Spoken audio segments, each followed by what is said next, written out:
একটি জরুরি ঘোষণা।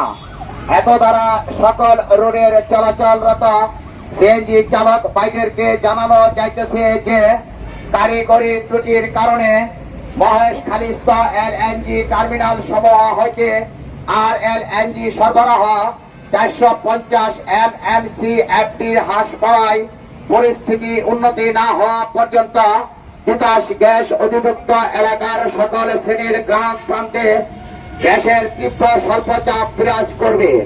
সম্মানিত গ্রাহকবৃন্দের সাময়িক অসুবিধার জন্য আমরা আন্তরিকভাবে দুঃখিত। সম্মানিত সিএনজি চালক ভাইয়েরা, আপনারা গ্যাস পাম্পে এসে কোন ধরনের হট্টগোল গন্ডগোল ও সড়ক অবরোধ করিবেন না। যদি করেন তাহলে এর দায়ভার আপনাদেরকে নিতে হবে।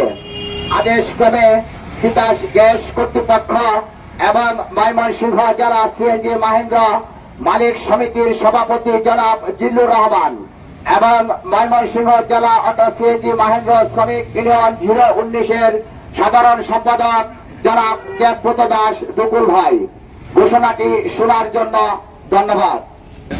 সমাধান যে এটা লিখেছিল গ্যাসের সর্বোচ্চ ভাই পাবো এইটাই বুঝাইছে অনেক গ্যাস কাজ